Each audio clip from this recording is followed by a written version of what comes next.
Jadi saya telah pun dibenarkan Tuhan untuk beribadah di 3 jenis buah gereja. Setiap gereja ada baiknya, tapi ada kelemahannya.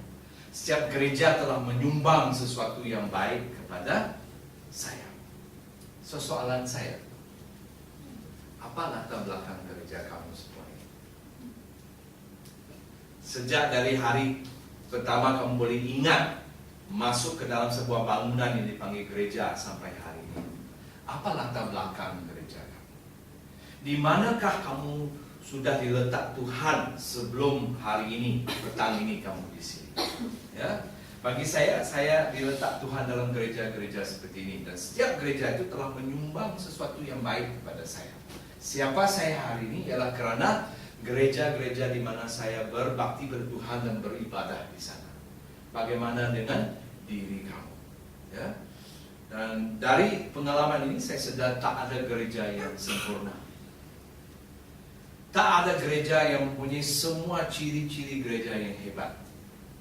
Tetapi setiap gereja ada yang hebat. Setiap gereja ada sesuatu yang baik yang boleh disumbangkan kepada orang yang beribadah di sana.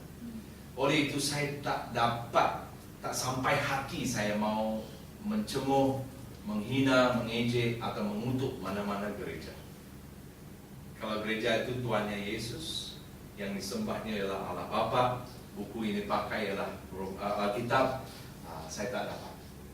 Karena saya sedar mereka semua ini sebahagian daripada orang-orang Kristen, sebahagian daripada gereja Tuhan.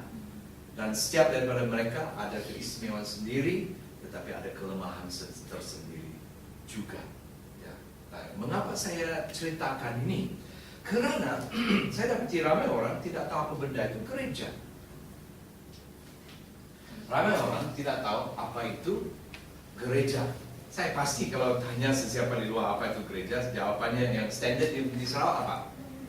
Bangunan yang ada kayu salib. Lagi besar kayu salib itu, lagi gereja bangunan itu, kan?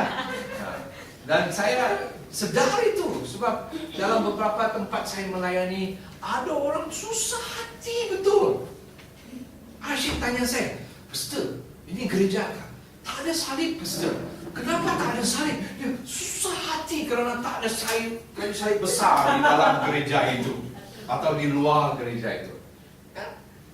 Dan lain tafsiran dia Alkitab. Tetapi sebagai orang Kristen, pahaman Alkitab itu mesti dari pahaman gereja itu mesti dari Alkitab. Jangan tanya orang, jangan buka kamus.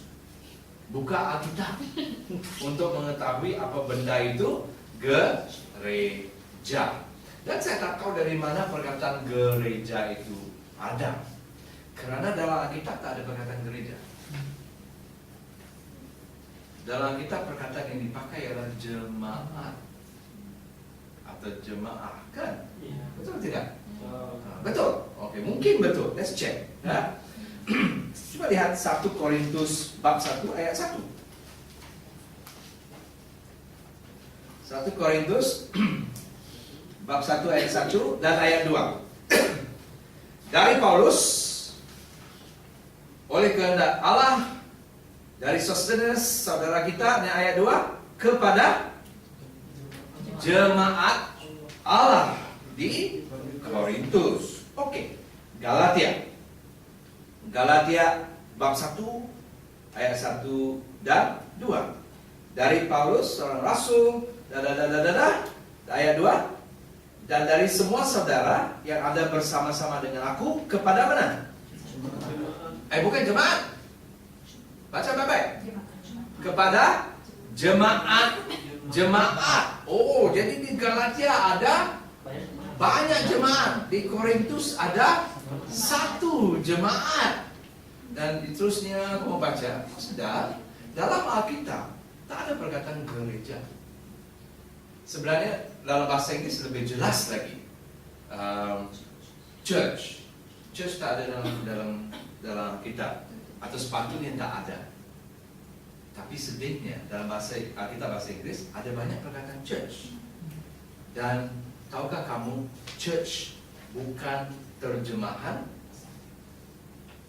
Tapi church ialah perkataan gantian. Ada perbezaan perkataan gantian dengan terjemahan. Ya. Contohnya, terjemahan bagi pusat. Dalam bahasa Inggrisnya ialah cat, itu terjemahan. Tapi kalau pusat itu saya gunakan miau-miau. Miau-miau lebih kurang sama, tetapi itu ialah bukan terjemahan bulat-bulat, tetapi ganti. Saya cari perkataan lain yang lebih kurang, tapi bukan itu. Dan bahasa asal untuk jemaat atau church dalam Alkitab bahasa Inggris ialah mungkin satu perkataan yang kamu semua sudah dengar, kan? Siapa yang sudah tahu? Tak tahu? Oke, good. Selamat. Perkataannya ialah ekklesia.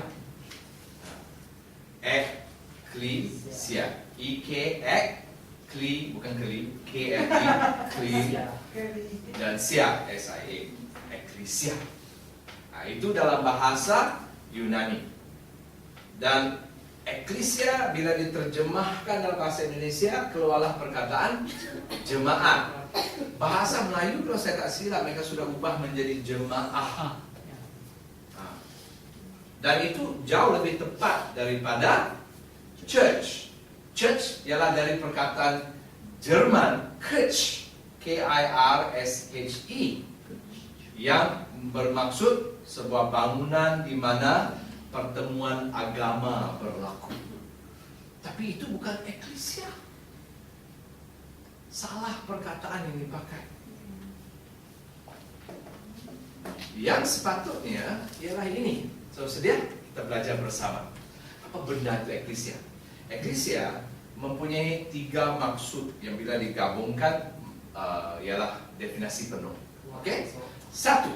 Eklesia bermaksud dipanggil keluar. Dipanggil keluar. Nampak ayatnya? 1 Petrus 2 ayat 9 dan 10. Okay, let's look at this verse. Dan kalau suka gariskan atau color, bagus color ini. Dan mungkin kamu pun biasa dengar sudah ini, kan? 1 Petrus 2 ayat 9 dan 10. Tetapi kamulah bangsa yang terpilih, imamat yang rajani, bangsa yang kudus, umat kepunyaan Allah sendiri, supaya kamu memberitakan perbuatan-perbuatan besar dari Dia, dengan ini, yang telah memanggil kamu keluar dari kegelapan kepada terangnya yang ajaib. Jadi maksud pertama eklesia atau bahagian pertama maksud bagi ayat eklesia ialah yang dipanggil keluar. Orang yang terlibat, orang yang membentuk jemaat ialah mereka yang telah dipanggil keluar dari kegelapan kepada terang Tuhan. Orang yang telah nomor 1 dipanggil. Dan yang menyebabkan mereka keluar ialah mereka berkata ya kepada panggilan itu, dan hasilnya ialah mereka pindah rumah dari kegelapan kepada terang Tuhan. Saya rasa kalau saya tak salah kalau saya berkata ini dalam bahasa biasa ialah mereka jadi orang Kristen, kan? Mereka dengar panggilan Tuhan, mereka dengar Injil, mereka menerima panggilan Tuhan itu, dan mereka keluar dari kegelapan, dari dosa, dari amalan yang salah dan jahat, dan sekarang mereka dalam terang Tuhan, mereka sudah jadi orang Kristen. Jadi jemaat atau eklesia bermaksud orang yang dipanggil keluar, tetapi belum habis. Sambung ayatnya, orang yang dipanggil keluar untuk berkumpul. Ini yang ramai orang tak sedar. Eklesia bermaksud orang yang dipanggil keluar, tapi tujuan mereka dipanggil keluar ialah untuk berkumpul.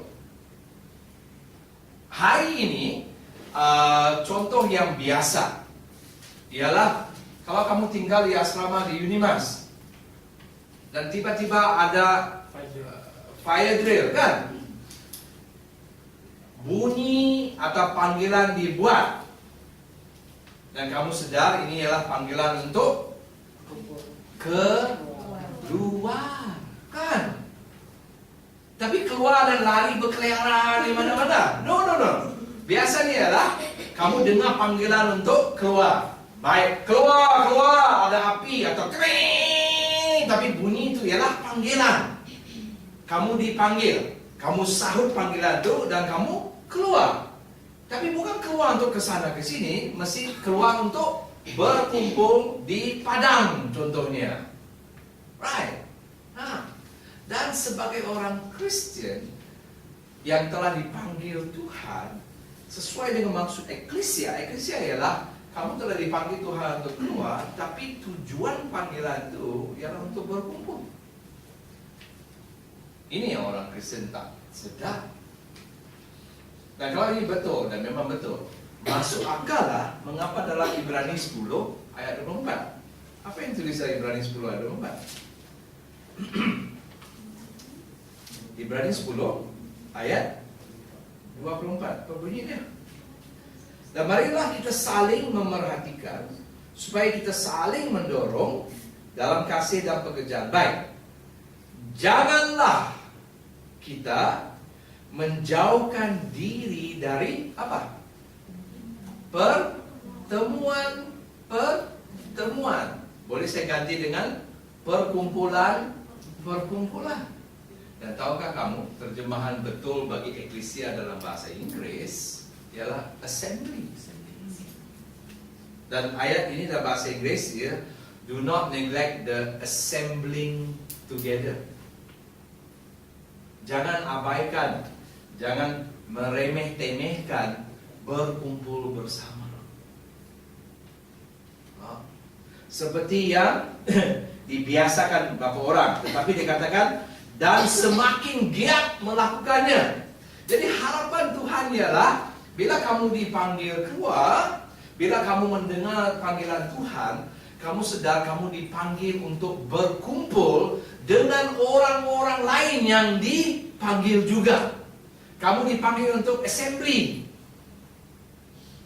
Dan dikatakan harus semakin giat. Jadi kalau dulu sekali sebulan, semakin giat bermaksud lepas itu 2 kali sebulan, lepas itu 3 kali sebulan, dan lepas itu kadang-kadang 3-4 kali seminggu. Tapi saya jarang melihat ramai orang semakin giat berkumpul dengan orang lain yang telah dipanggil keluar oleh Tuhan. Tapi itu maksud eklesia yang diterjemahkan jemaat atau church. Dan bukan hanya itu saja, ayatnya belum habis. Satu lagi perkataan, bagi tujuan atau dengan tujuannya spesifik. Ya, kalau kamu buat fire drill, kamu semua keluar kan dari bangunan, berkumpul di padang, lepas tu berkumpul saja kan? Berdiri sini sampai mati kan? Ya? Ada sebab mengapa kamu disuruh berkumpul di padang kan? Dan ada sebab mengapa Tuhan berkata kamu keluar dari dosa, keluar dari agama lama kamu, keluar daripada semua yang jahat dan gelap itu, dan berkumpullah. Berkumpul sama Tuhan. Ada sebabnya. Dan sebabnya ialah untuk dilayani dan untuk melayani. Jadi saya harap mulai hari ini kamu sedar perkataan gereja, jemaat, church, congregation, assembly, semuanya ialah perkataan-perkataan yang dipakai untuk menerjemah perkataan asal eklesia. Tapi eklesia bermaksud sekumpulan orang yang dipanggil keluar untuk berkumpul supaya mereka boleh dilayani dan melayani. Itulah gereja. Jadi bila kita baca tadi kepada jemaat di Korintus, maksudnya kepada sekumpulan orang yang telah dipanggil keluar di Korintus, yang sekarang berkumpul dan sedang melayani dan dilayani. Bila dia kata kepada jemaat-jemaat di Galatia, jadi maksudnya ada banyak kumpulan-kumpulan yang terdiri daripada orang-orang yang dipanggil keluar, yang berkumpul dan dilayani dan sedang melayani.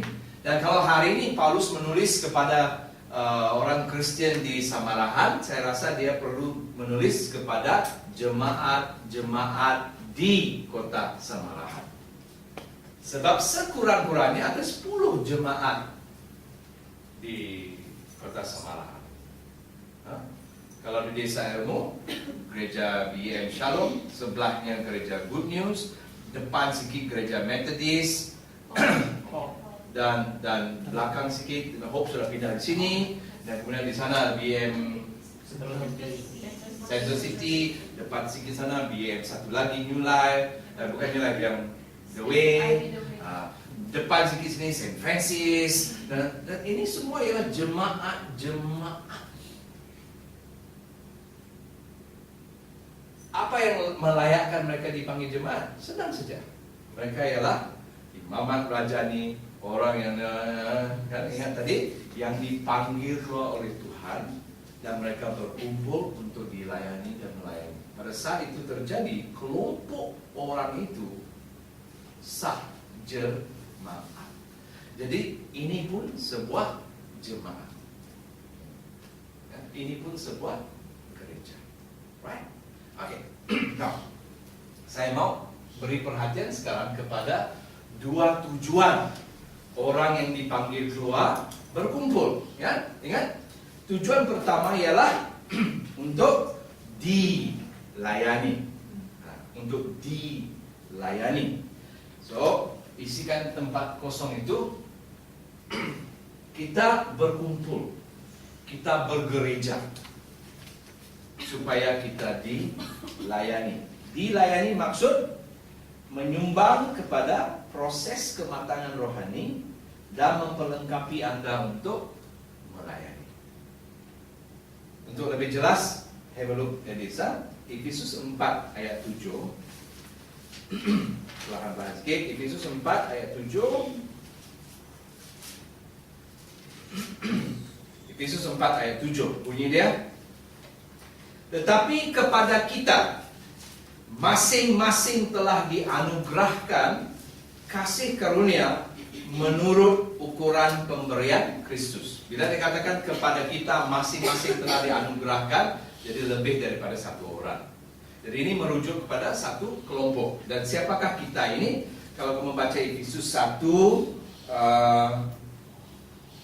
ayat 1 dan 2, kamu akan sedar kita di sini merujuk kepada ayat 1, kepada orang-orang kudus di Efesus, orang yang percaya kepada Yesus. Itu ialah kitalah ahli jemaat. Dan di sini ayat 7 dikatakan setiap ahli jemaat telah pun dianugerahkan.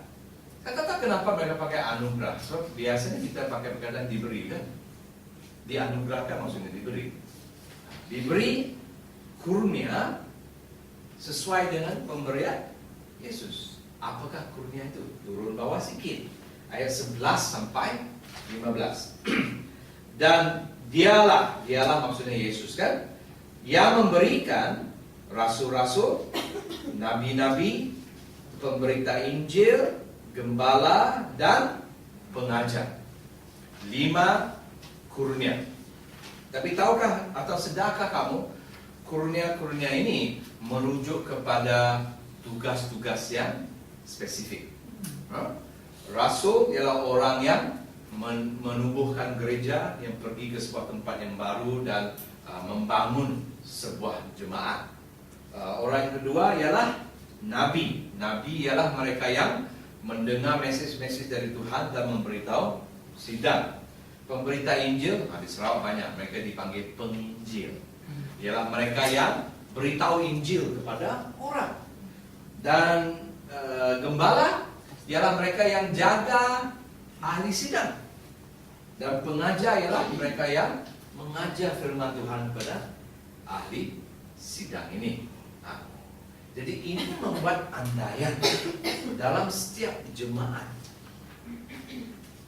5 kurnia ini harus ada. Dan memang benar lah, mustahil sebuah jemaat tiba-tiba besok pagi bangun ada jemaat sudah. Tidak, ada orang yang telah menubuhkannya, memulakannya. Orang seperti itu biasanya rasul, sedang berfungsi sebagai rasul. Dan dalam banyak pelayanan ada hamba-hamba Tuhan yang berkata, saya rasa waktu kita menyembah tadi, Tuhan berkata pada sidang ini, walaupun kamu kecil hari ini, ada masa depan yang hebat. Itu ialah Nabi. Dan lepas itu ada penginjil-penginjil kan, yang menceritakan tentang Yesus kepada ramai orang, baik dalam jemaat atau di luar jemaat. Orang yang datang ke jemaat itu dipelihara, ditengok sehat ke tidak, mati ke hidup ke, oleh orang yang dipanggil gembala. Dan mereka perlu diisi dengan firman Tuhan oleh pengajar-pengajar. Right. Now, bayangkan kalau kamu berada dalam satu komuniti Kristen di mana 5 perkara ini sedang berlaku, sedang ada. Apa yang terjadi? Ayat seterusnya. Untuk memperlengkapi orang-orang kudus. Ini nama glamour untuk Kristen lah. Memperlengkapi orang Kristen bagi pekerjaan pelayanan. Perkara pertama, bila kamu hadirkan diri dalam sebuah jemaat, dan 5 kurnia ini, ada pengajaran firman Tuhan, ada pengembalaan, ada penginjilan, semua itu, apa yang terjadi ialah kamu akan diperlengkapi untuk pekerjaan pelayanan, atau dengan maksud lain kamu akan diperlengkapi untuk melayani. Diperlengkapi, bahasa hari ini ialah dilatih untuk melayani. Kamu akan dilatih untuk melayani. Dan mengapa? Bagi pembangunan tubuh Kristus. Kamu membangunkan, kamu menaik taraf gereja ini setelah kamu dilatih. Ayat 13. Sampai kita semua mencapai kesatuan iman. Nombor 1. Kedua, pengetahuan yang benar tentang anak Allah. Ketiga, kedewasaan penuh. 4, tingkat pertumbuhan, meningkat dalam pertumbuhan yang sesuai dengan kepenuhan Kristus. Ayat 14. Sehingga tidak lagi diombang-ambing oleh angin pengajaran palsu, ajaran sesat. 5 berkat. Sedar ke tidak? 5 berkat.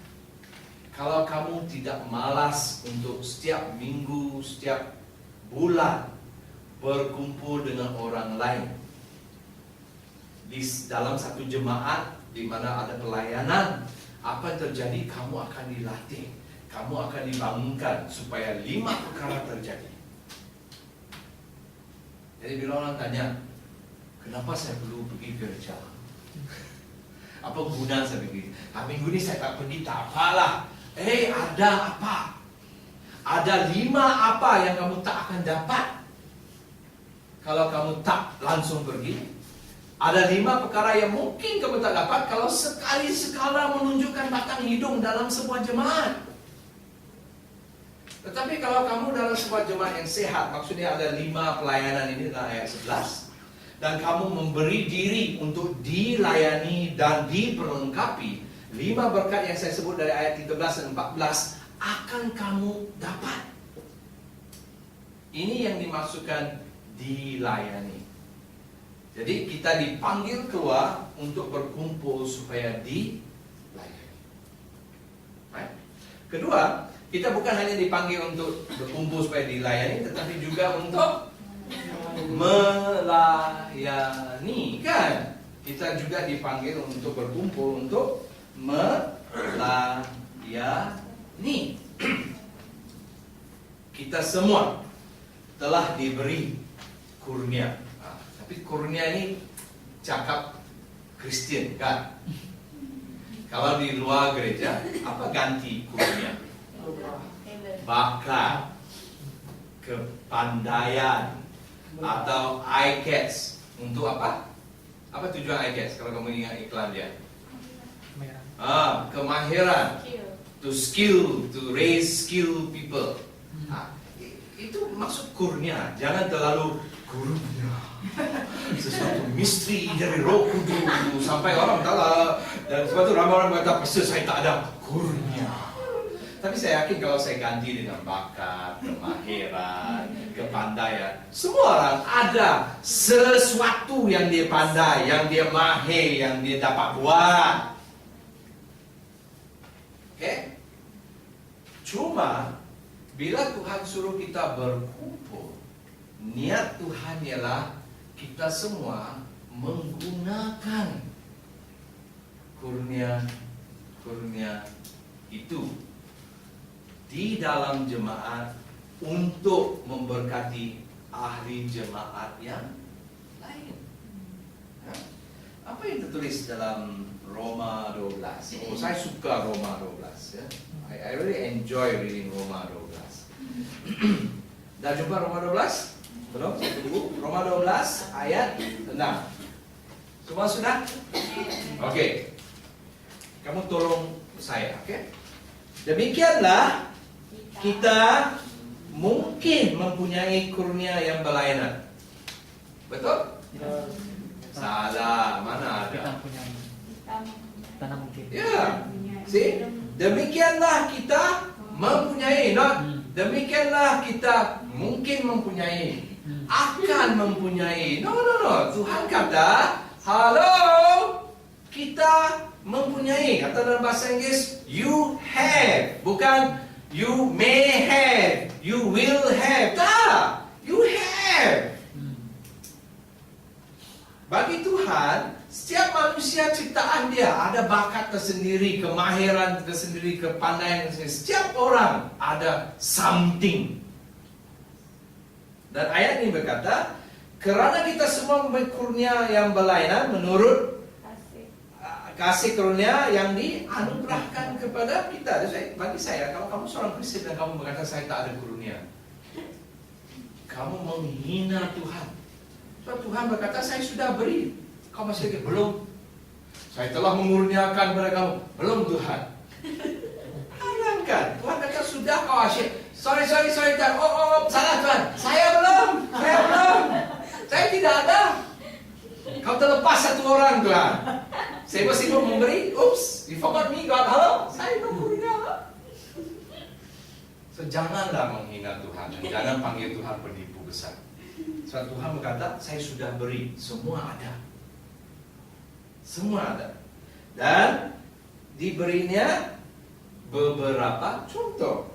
Contohnya, jika karunia itu ialah untuk berbuat, baiklah kita apa? No. Lihatlah buku teks kamu. Apa perkataannya?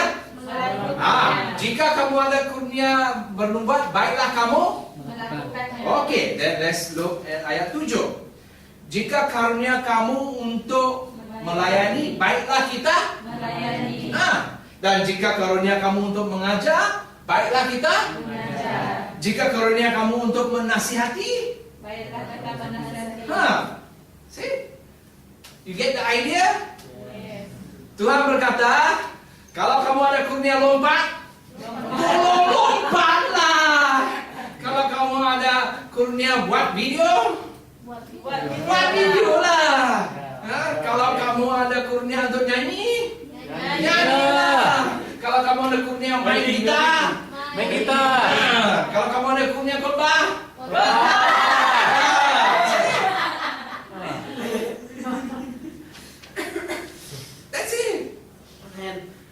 itu tujuan kamu berkumpul untuk dilayani, tapi juga untuk melayani. Melayani senang saja. Melayani maksud apa yang kau pandai buatlah.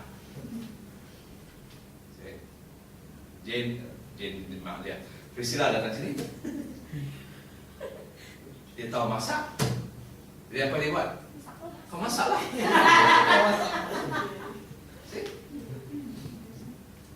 Itu saja. Itu maksud gereja. Itu tujuannya kamu berkumpul. Mungkin kamu tanya kan, kenapa setiap hari Ahad kita semua mesti berkumpul dan nyanyi lagu? Itu sebenarnya sebabnya. Sebenarnya kita tak berkumpul setiap hari Ahad untuk nyanyi lagu, tahu? Nyanyi lagu kah, pejama suci kah, apa saja. Sebenarnya semua itu difikir ialah komponen-komponen yang penting yang akan membantu kamu dilayani dan melayani. So. Tapi yang penting, pertama kamu sedar dan kamu akui kamu telah dipanggil Tuhan. Tinggalkan yang lama, kamu ikut Tuhan sekarang. Kedua, kamu sedar kerana itu Tuhan mau saya itu selalu berkumpul. Dan ketiga, kamu boleh jawab soal ini, kenapa saya berkumpul lah? Kenapa kami semua berdiri di padang ni? Jawapannya ialah untuk dilayani. Ajar firman Tuhan dengan nubuatan, semua input. Tapi juga untuk output. Supaya bila kamu kumpul di sini, yang pandai kata Tuhan, lakukanlah. Ya, apa buat macam ni? Lakukanlah. Ya?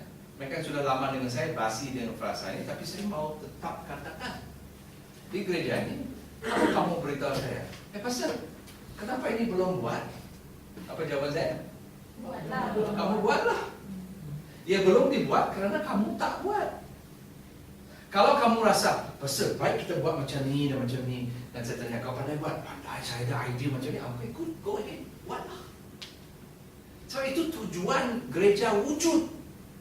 Jemaat wujud untuk memberi kamu peluang untuk buat apa yang kamu pandai buat bagi Tuhan dan bagi orang lain. Mungkin tempat lain, organisasi lain cuma tak mau terima kamu dan tak minta pertolongan kamu. Tapi di gereja bukan hanya kami minta, kami rayu supaya kamu melakukannya. Dan tak ada kurnia yang tak boleh dipakai Tuhan. Sebenarnya hari ini kalau Jocelyn duduk di sana, saya akan pakai dia sebagai contoh. Saya tak tahu bagaimana, tapi saya harap satu hari kurnia Jocelyn untuk cosplay akan dipakai dalam SCC. So, apa kurnia kamu, apa bakat kamu, apa minat kamu? Okay. So, berkumpul pada hari Ahad contohnya bukan untuk nyanyi lagu dan untuk memanaskan kerusi. Ya, alright. Now, kalau kamu sedar ini, saya ada satu soalan. Sudahkah Anda menganggotai sebuah gereja? Tapi saya tambah lagi, di mana kamu berada hari ini? Dengar baik-baik. Kepada jemaat di Korintus, kepada jemaat di Galatia, kepada jemaat di sini, kepada jemaat di sana. Maksudnya kepada orang yang tinggal di sana. Dan hari ini kamu tinggal di Kuching. Walaupun kampung kamu di sana, tempat kamu dibesarkan di Nana, tapi hari ini kamu berada di sini. Dan soalannya, jemaat kamu di sini mana satu? So, saya jumpa orang yang berkata, pastor, gereja saya di kampung Long ini di sana. Jadi bila saya datang Kuching, saya tak pergi gereja. Sebab gereja saya tak ada di sini. Gereja saya di sana. Sama. Jelas saya tak faham apa maksud gereja. Gereja ialah sekumpulan orang di sebuah tempat spesifik. Jadi kalau kamu orang Kristen, kamu orang yang dipanggil keluar, tapi kamu dipanggil keluar untuk berkumpul. Di mana-mana pun kamu berada. Lain kali kalau kamu pindah ke England, kamu masih lagi orang yang sudah dipanggil keluar kan. Jadi tujuan kamu hidup ialah masih lagi untuk berkumpul. Tapi kamu tak boleh berkumpul dengan sembarangan orang. Kamu mesti berkumpul dengan orang lain yang juga dipanggil keluar. Dan berkumpul dengan siapa? Orang yang dipanggil keluar yang sedang dilayani dan yang memberi kamu peluang untuk melayani. Jadi hari ini di Kuching, apakah kamu sebahagian daripada satu assembly? Ada dua assembly kan? Sekolah pun ada assembly. Kamu sebahagian daripada satu assembly di sebuah tempat yang kalau kamu pakai Google Map boleh jumpa, di mana di dalam assembly itu kamu sedang dilayani dan kamu diberi peluang untuk melayani. Minta maaf saya cakap bahasa Inggris sedikit. Are you part of this kind of assembly?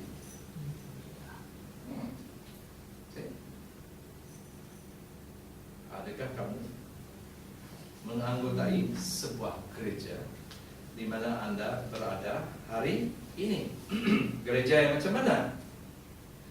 Sebuah community Kristen yang boleh kamu sertai, di mana kamu akan menerima pelayanan. Betul? Yes? Oke. So, sesuai dengan ini, saya undur balik sebab takut muka gambar handsome sana. Saya undur balik dan bertanya begini.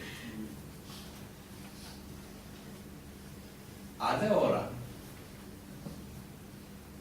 bila ditanya, kenapa kamu datang atau kenapa kamu pilih gereja ini? Ini maksud mana-mana gereja kan?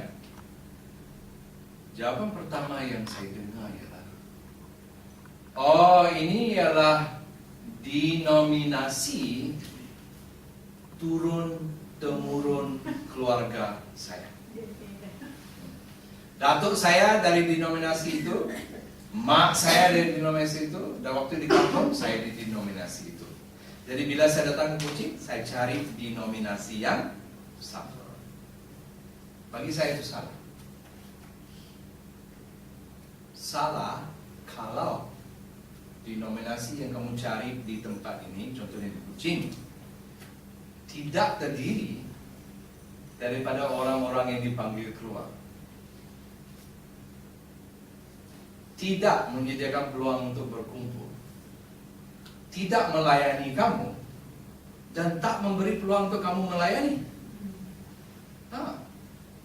Ada orang, kerana saya turun-temurun denominasi ini, jadi saya tak akan pergi gereja lain. Jadi dia pergi ke denominasi yang sama.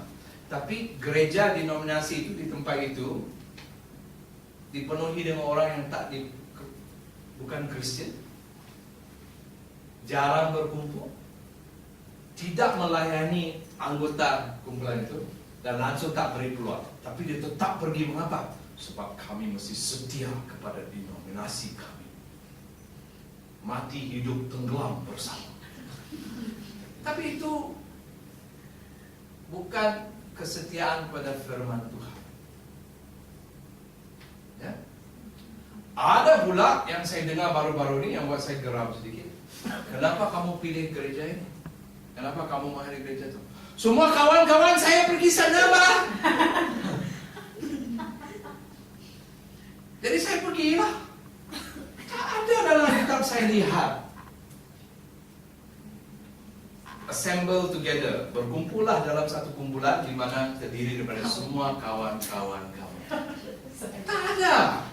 Yang ada ialah berkumpullah di dalam satu assembly yang ada pelayanan kepada kamu dan memberi kamu peluang untuk melayani. Itu sebabnya dari sejarah hidup saya kamu lihat, saya memilih beribadah di banyak gereja pada musim-musim hidup saya yang berbeza. Karena setiap gereja itu melayani saya dan memberi saya peluang untuk melayani dalam beberapa aspek hidup saya. Seolah-olah bila selesai, Tuhan beri saya gereja lain pula, supaya yang kurang di sana ditambah di sini. Kemudian 2-3 tahun kemudian, sama ada Tuhan pindahkan saya dari tempat yang pelayanan, dari Terengganu ke Singapura ke Kuching, atau Tuhan tendang saya keluar dari gereja itu, macam tendang mak saya. Jadi mau tidak mau diubah jemaat oleh Tuhan. Tetapi kalau kamu yakin, pasti ada jemaat-jemaat di mana tempat di planet bumi. Dan bila saya jejak kaki di planet bumi di tempat itu, tujuan saya ialah untuk berkumpul dengan orang lain. Dan saya pergi cari satu jemaat yang akan melayani saya dan kemudian memberi saya bekal untuk melayani. Kalau ianya sama denominasi dengan gereja sebelumnya, puji Tuhan, tidak apa, saya no problem. Tapi kalau tak ada yang sama denominasi, jangan kata pula, oh tak boleh lah, saya Kristen On Syampong, saya tak boleh pergi gereja Chong Cheng Chong. No. Asalkan Ong Chang Chong dan Chong Cheng Chong bertuhankan Yesus, berdasarkan firman Tuhan, menyembah Allah Bapa, tak apa. Alright? Nah, jadi pilihlah satu. Dari hati seorang pastor, saya tak tahan dan saya susah hati bila saya lihat Kristen solo, Kristen sendirian berhak. Tidak apa pastor, saya boleh baca Alkitab dan menyembah Tuhan dalam bilik saya. Atau kalau dia bukan Kristen sendirian berhak, dia Kristen mall. Minggu ini pergi Summer Mall, minggu depan pergi City One Mall, minggu seterusnya pergi Spring Mall. Dia Kristen melawan, lompat-lompat gereja, Kristen Arnab. No. Pahaman Alkitabiah ialah kamu berkumpul dalam satu jemaat. Sebab mustahil kamu dilayani kalau kamu main asyik lompat-lompat. Dan mustahil kamu diberi peluang melayani kalau sekali setahun nampak batang hidung di sini, sebab minggu depan kau pindah gereja lain. Mana ada peluang untuk kamu melayani? Tak masuk akal. Untuk dilayani dan melayani, besar kemungkinan kamu perlu duduk diam di satu tempat. Right? So, fikirkannya.